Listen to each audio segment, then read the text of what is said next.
Bismillahirrahmanirrahim. Assalamualaikum warahmatullahi wabarakatuh. Kaifa halukum? Nah, semoga anak-anak soleh dan soleha ustazah selalu dalam keadaan sehat walafiat ya. Baiklah, kita hari ini akan melanjutkan pembelajaran kita, yaitu tema 2, selalu berhemat energi, subtema 2, manfaat energi, pembelajaran 1. Nah, dibuka bukunya ya. Sebelumnya kita sudah belajar tentang macam-macam energi. Nah, sekarang kita akan menggali lebih jauh lagi tentang energi dan pemanfaatannya dalam kehidupan sehari-hari. Ayo kita mulai ya. Nah, kita dapat menemukan energi di sekitar kita. Energi itu sangat berguna untuk makhluk hidup saat melakukan kegiatan. Energi listrik adalah energi yang paling banyak digunakan di rumah. Nah, kita harus memperhatikan juga penggunaan energi. Jangan sampai energi habis karena pemakaian yang tidak terbatas. Apa yang dapat kita lakukan agar energi tidak habis? Iya, dengan cara kita berhemat supaya ketersediaan energinya tetap ada. Daripada pergi ke sekolah naik kendaraan, kita bisa pergi naik sepeda ataupun berjalan kaki. Ini untuk yang rumahnya dekat dengan sekolah ya. Nah, seperti yang sudah kamu ketahui, energi dapat berubah bentuk menjadi energi yang lainnya. Kita lanjut ya, sumber-sumber energi. Yang pertama, energi panas, yaitu energi yang dapat mengakibatkan perubahan suhu terhadap suatu benda. Yang kedua, energi bunyi, yaitu energi yang ditimbulkan oleh benda yang bergetar. Nah, yang ketiga, yaitu energi potensial, yaitu energi yang tersimpan dalam suatu benda. Yang keempat, energi kinetik, yaitu energi yang dimiliki benda yang sedang bergerak. Yang kelima, energi listrik, yaitu energi yang tersimpan dalam arus listrik. Yang keenam, energi cahaya, yaitu energi yang dipancarkan oleh sumber cahaya. Dan yang ketujuh, energi kimia, energi yang tersimpan dalam bahan kimia. Nah, perubahan bentuk energi. Nah, jadi energi itu mengalami perubahan bentuk ya. Yuk kita simak, kira-kira mengalami perubahan apa aja ya. Nah, yang pertama itu ada energi gerak menjadi energi panas. Contohnya ketika kita menggosok-gosokkan tangan kalau kita kedinginan. Nah, lama-kelamaan tangan kita akan menjadi hangat kan? Nah, pasti kita sering kan melakukannya. Kalau belum, ayo coba dilakukan. Pasti terasa hangat. Nah, yang kedua yaitu energi gerak menjadi bunyi. Nah, contohnya ketika kita bertepuk tangan. Tangan yang kita gerakkan akan menghasilkan bunyi. Yang ketiga, energi panas menjadi energi gerak, yaitu contohnya dengan percobaan kertas spiral yang kita gantungkan di atas api lilin. Nah, lama-kelamaan kertas itu akan bergerak karena adanya konveksi atau perpindahan panas yang disertai dengan aliran zat perantaranya. Nah, kalau yang ini boleh dicoba juga ya. Nah, yang selanjutnya yang keempat, energi kimia menjadi energi panas. Contohnya, mungkin kamu sering mendengarnya nih, yaitu ketika makan. Kadang-kadang keringat kita menjadi mengucur, ya kan? Hal ini disebabkan oleh proses metabolisme atau pembakaran kimiawi di tubuh kita. Nah, jadi anak-anak sudah tahu kan? Yang kelima yaitu energi listrik menjadi energi panas. Nah, contohnya setrika listrik dan solder ketika digunakan. Yang keenam, energi listrik menjadi energi gerak. Contohnya ada blender, kipas angin, dan mesin cuci.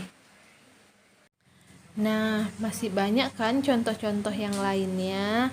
Ayo kira-kira contoh apa lagi yang energi listrik menjadi energi gerak? Ya, yaitu ada blender. Nah, pasti anak-anak ustazah bisa menyebutkan contoh yang lain kan? Yang ketujuh yaitu energi cahaya menjadi energi panas. Contohnya, ketika kita mengarahkan kaca pembesar ke daun atau ke kertas di bawah terik sinar matahari, maka lama-kelamaan daun atau kertas tersebut akan terbakar. Nah, yang kedelapan yaitu energi listrik menjadi energi bunyi. Contohnya ada radio, televisi, loudspeaker, dan masih banyak contoh yang lainnya. Kita lanjut ya. Nah, di sini ada beberapa kegiatan dan sumber energi yang digunakan serta perubahan energinya. Nah, di sana yang pertama yaitu ada orang yang sedang bermain layang-layang. Sumber energi yang digunakannya yaitu energi angin dan perubahan energinya energi angin menjadi energi kinetik atau energi yang bergerak. Yang kedua yaitu ada ibu yang sedang menyetrika, maka dia sumber energinya energi listrik dan perubahan energinya energi listrik menjadi energi panas. Yang ketiga yaitu sedang membakar sate. Nah, di sana energinya yaitu menggunakan energi panas, kemudian perubahan energinya energi panas menjadi energi kimia. Yang selanjutnya yaitu ada petani garam. Nah, di sana Pak petaninya sedang menjemur garam, maka energinya menggunakan energi panas matahari dan perubahan energinya energi panas menjadi energi kimia. Nah, yang selanjutnya yaitu ada ibu yang sedang menggunakan blender, maka dia menggunakan energi listrik dan perubahan energinya energi listrik menjadi energi kinetik. Nah, sekarang tuliskanlah energi yang sudah digunakan dan perubahan energi yang terjadi saat melakukan kegiatan-kegiatan di bawah ini ya. Silahkan anak-anak mengerjakan tabel yang ini ya. Nah, di sana ada kegiatan, kemudian energi yang digunakan, dan perubahan energi. Caranya sama seperti yang video sebelumnya ya. Nah, di sana yang pertama kegiatannya yaitu menjemur ikan. Yang kedua menyetrika. Yang ketiga bermain layang-layang. Dan yang keempat membakar ikan. Nah, di sini ada teks, kita baca sama-sama ya. Saat sedang belajar bersama di rumah Lani, Beni terlihat tidak sehat. Seringkali ia batuk. Lani kemudian dipanggil ibu. Mereka berdua berbicara di dapur. Tidak lama kemudian, Lani datang membawa secangkir air. Ia menyodorkan minumannya kepada Beni dan meminta meminumnya. Setelah itu, Beni terlihat lega. Teman-temannya bertanya kepada Lani tentang minuman tersebut. Lani menerangkan bahwa ia baru saja memberikan Beni air jahe. Ibu Lani membuat minuman dari jahe yang dicampur dengan sedikit gula. Di belakang rumah Lani banyak tanaman jahe. Banyak orang percaya bahwa jahe bisa membuat tenggorokan lega saat kita batuk. Jahe pun membuat tubuh menjadi hangat. Nah, tahukah kamu, Indonesia memiliki sumber daya alam yang bermanfaat untuk kesehatan tubuh? Nah, sumber daya alam tersebut dijual di pasar dan bisa dinikmati oleh siapa saja. Nah, contohnya seperti jahe tadi. Contoh yang lain yaitu ada temulawak, kunyit, bawang putih, kencur, dan cengkeh. Nah, ini semua merupakan contoh sumber daya alam Indonesia yang jumlahnya berlimpah. Banyak masyarakat memanfaatkan tanaman tersebut dalam kehidupan sehari-hari.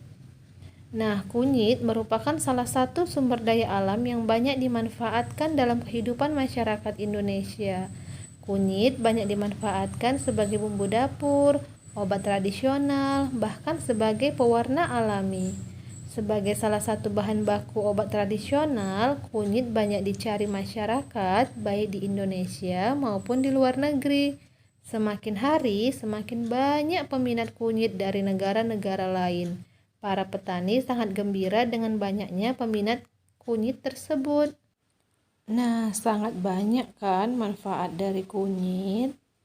Nah, minuman kunyit asam merupakan minuman yang banyak diminum oleh penduduk Indonesia.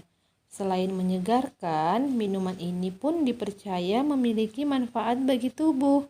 Awalnya minuman ini banyak dinikmati oleh penduduk di Jawa. Namun, saat ini minuman kunyit asam dapat dinikmati oleh banyak penduduk Indonesia hampir di seluruh provinsi. Minuman ini sudah dibuat dalam bentuk yang lebih praktis, yaitu dalam bentuk kemasan. Pembeli bisa langsung menyeduhnya dengan air hangat.